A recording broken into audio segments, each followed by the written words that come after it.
Okay, g'day all and welcome to another CUDA tute. Alright, so this is going to be a good one, I reckon anyway. When we left last time, we were talking about shared memory, but a few times before that we were talking about Porky Waters, and he was a private eye and somewhat of a programmer. He was asked to make an algorithm 10 times faster, and it wasn't 10 times faster when we left, but we were just using global memory. So now we're going to use shared memory, and we're going to use a technique called blocking. I think that first one's the straightest line I've ever drawn. Okay, so blocking is just a basic technique of shared memory. It's really, really useful, and that's what we're going to use today. So here's global memory over here with all of the points in it. If you can't remember what we were doing, maybe just have a look at video 6, I think it was, and that'll just give you a bit of a recap of the actual algorithm that we're trying to do here. Alright, but this is the basics of blocking. This is what we're going to be doing. So you've got a bunch of points just here, and at the moment we've got a block of threads, right, over here. So this is a thread block over here, and this is global memory. Just here, that's holding the points. The CPU copied all of the points to global memory using CUDA memcopy. At the moment what happens is each thread in the thread block claims one of these points and checks the distance to all of the other points and records whichever one's the closest. So that's what happens at the moment. So what that means is that thread number 1 is going to read this point from global memory, then it's going to read this next one, then it's going to read this next one, and this next one, and this next one. Thread number 1 is going to read all of the points in the whole list from global memory.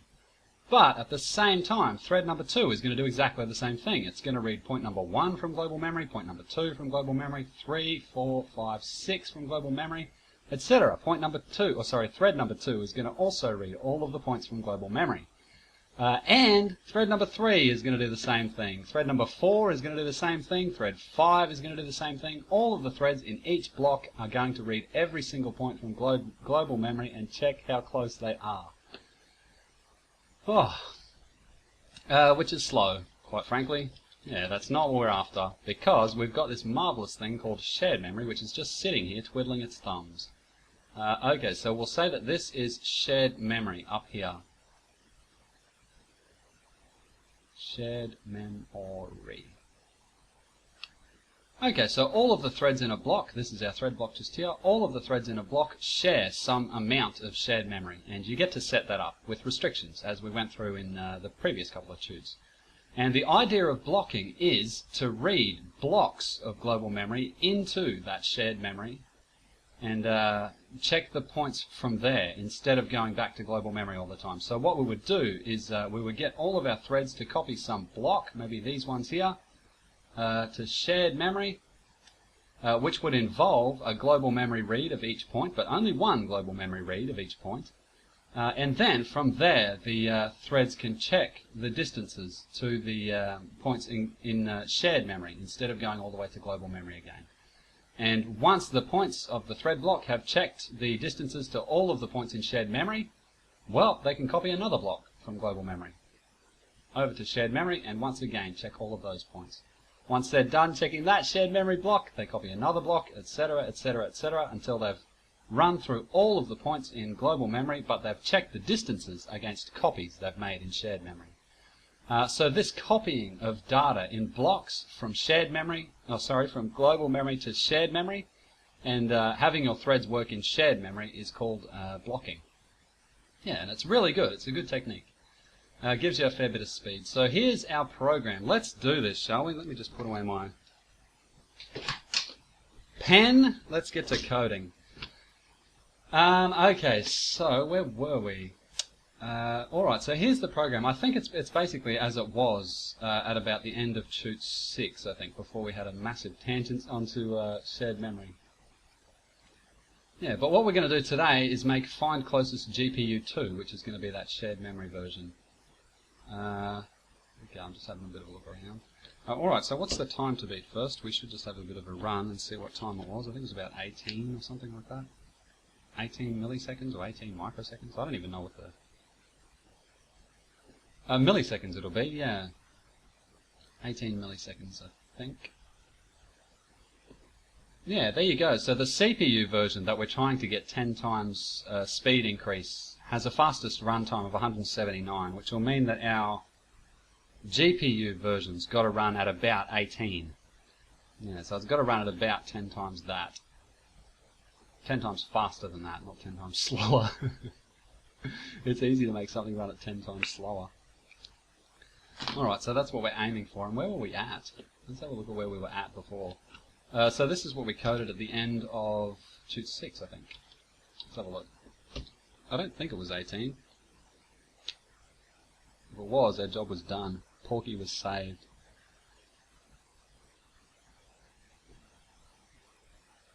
Ah, that's quick. There you go, 36. Alright, so 36. So what's 179 divided by 36? Alright, so when we left at the end of tute 6, we were right on about 5 times speed increase. So we want to at least double that again today using shared memory. And it might be a bit of a tall order, but we'll see how we go. Okay, so I'll just comment that out. And we'll start making find closest GPU 2. Now, I was having a look at this before, and I found that 640 was a better block size. So I'm actually going to set that to 640. Okay, so we'll come over to the header and we'll add a prototype for that.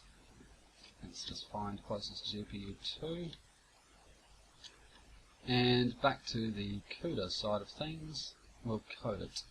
Okay, so this is my find closest GPU CUDA file where we're going to define the kernel. So I'm going to do a few little things that are probably a little bit.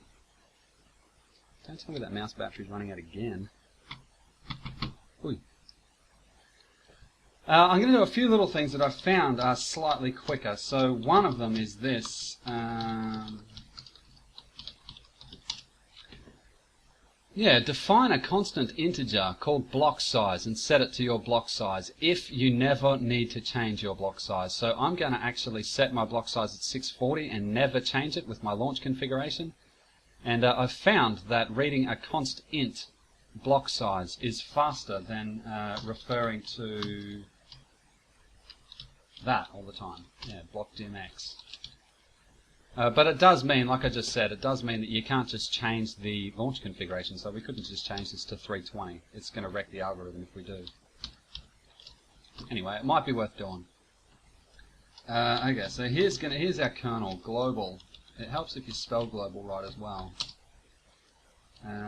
Void find closest GPU2. Float 3 star points. Int star indices and int count. Int count. Okay, so that's basically our function just there, and the only thing that the algorithm actually returns is indices just here. So the rest of them are just parameters, but that's what we're actually working to return. That indices array just there. Okay, but we're going to be using shared memory here. We're going to be using blocking with shared memory. So let's define some shared memory. I'm going to call these shared points, and their size is block size. So if you've only got if you've got no loops or anything in your kernel, then there's really no point in doing this trick up here, this const int block size. So it's only really if you've got to refer to blockdim.x, hundreds of times, thousands of times inside some loop in a kernel, that you would actually bother doing that. Otherwise, it's not going to make any difference to your speed at all, really. Fair enough. Okay, so there we've got a shared memory block of float 3s, called shared points, and it's the same size as the block. I might just, if count is less than or equal to 1, then we don't really, what are they talking about? Find the closest point to 1 point. Right. Okay, int idx equals the thread idx.x plus block idx.x times block dim.x. Okay, so we'll get a unique identifier for our thread. We'll assume that the index of the closest so far is -1, or just an error value, really.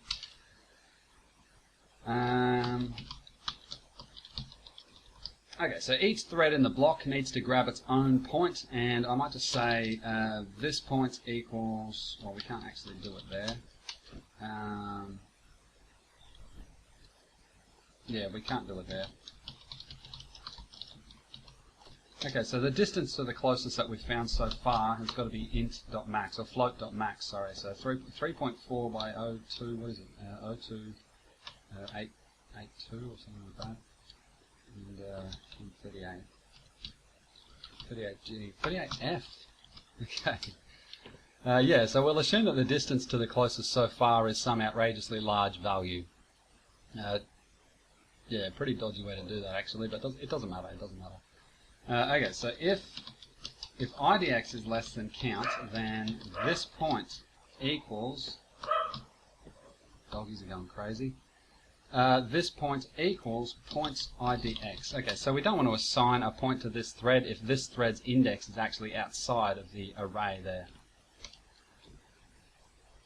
Okay, fair enough. Now, for int current block of points equals 0, while current block of points is less than the grid dim.x, so that's the number of blocks that are launched in the grid.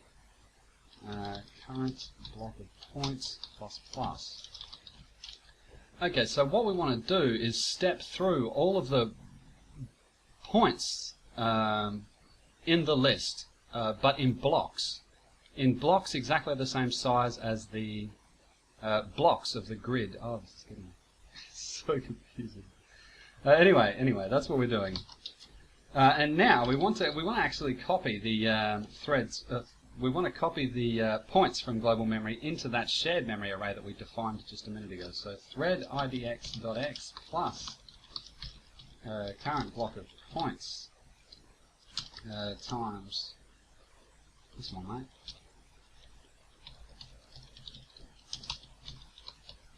Okay, so if thread idx plus current block of points times block size is less than count, then this thread of this block has to copy one of the points from global memory to shared memory. Okay, so shared points, thread idx.x equals points, and it's this again. Okay, so all we're doing there is creating that shared memory block. Yeah, all that this is going to do is for each block of threads that we launch, every block of threads is going to run through this points here and copy chunks of memory from global memory to shared memory, which is exactly where we want them, because we can work on the points in shared memory. Something to be really careful of is just here we need a sync thread. So we've got to make sure that all of the threads of this block finish copying the points from global memory to shared memory. Otherwise, a couple of threads might finish their copy, and they might race ahead and start checking the distances to other points, but the other points in the block mightn't have copied their points from global memory to shared memory. So confusing. Alright, so if IDX is less than count, we're not really interested in checking the distance to any points that are outside of the list. You know, that'll just be a waste of time. Okay, so float star ptr equals ampersand shared points 0.x. So at each run through the shared memory block, we want to reset a pointer to the first float of the shared memory. You could actually just use indexing, so we could use shared points, you know, that, and like that, and this sort of thing. So we could use array indexing, but I've found that this is quicker. Yeah, so once again, if this is not in the middle of a loop, you wouldn't really bother declaring a pointer like this and stepping through the array as a floating point array, but that's just the way I'm going to do it because I found it was slightly quicker. Anyway, so for int I equals 0, while I is less than block size I plus plus. That's meant to be a semicolon.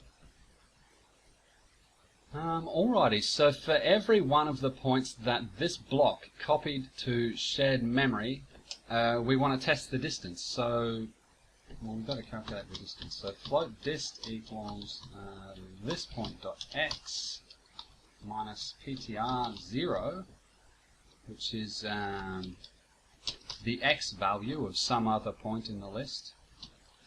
And that's actually squared. Well, it's 0 again. And plus, so this is just the standard distance expression, distance calculation thing. It's a y, it's a y, it's a z, it's a 1, it's a 2, it's a 1, and it's a 2. Okay, and after we've done that, we can ptr plus equals 3. So that we step up in these float 3s here through the group of points. So we could just as easily not have worried about that ptr, what I was saying before. We could say in here, we could say like this one, shared points and something like i.x. If we wanted, but I found that it's slower. Alright, good stuff. Call that dist. Okay, so if the distance is smaller than the smallest we've found so far for this thread, we actually want to record it. But there's a few things that we've got to be careful of. So, well, if dist is less than the... Is it closest so far? What did I call it? Index? No. Distance to closest. If it's smaller than the distance to closest so far, and we've got to be careful of a few more things, and I plus current block of points times block size is less than count. So we've got to make sure that the point we're checking is actually within the bounds of the array just here. And there's another thing that we've got to check, and that's that we're not checking this point against itself, since the distance would always be 0. So, okay, so if I plus current block of points plus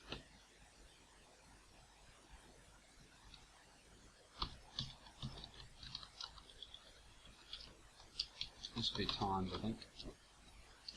That does not equal idx.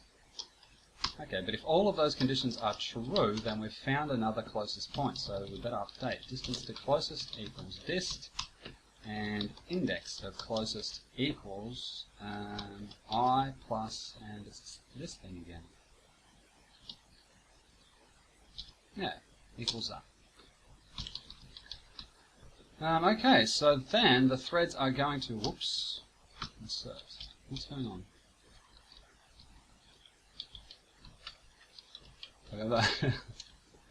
I hit insert. Anyway, the threads are then going to run back to the top and copy another block of points to shared memory. But we better be careful, because a bunch of slower threads in that block might still be, messing about in here, checking the distances to points, whilst the faster points might have actually finished checking all of the distances, and they might run up here and start copying new points to the shared memory block. And I'm sure you can see that that's a disaster. So what we better do, outside of the for loops, where's it going to be? I think it's going to be here, maybe? Yeah, we want to sync threads again. Okay, sync threads.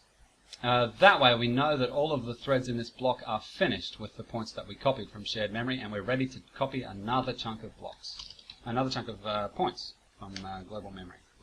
Okay, so at the end, if idx, if the index of this thread is less than count, then we can record the indices.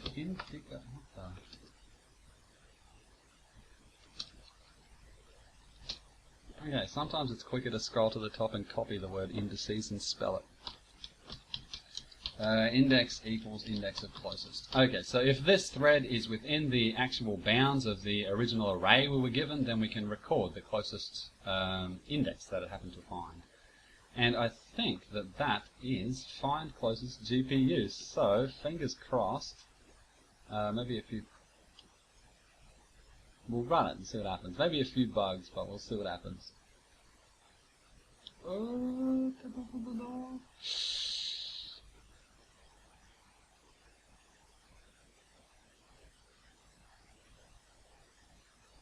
Ah. There you go. Look at that. Ah, that's flying. 11. We were after 18, but we got 11. Alright, so let me just do a little bit of this. So we're at 179 divided by 11. Alright, so we've got about a 16 times speed up from using our shared memory blocking. It's a little tricky. It's a little tricky to work with, this shared memory blocking. You've got to remember your sync threads. And you've got to work out how logically to split your problem into blocks of data. But if you can do it, it's well worth it. Anyway, I hope that was interesting to folks. A bit on shared memory blocking. And I think next time we'll move on to something else. Alright, see ya. Thanks for listening.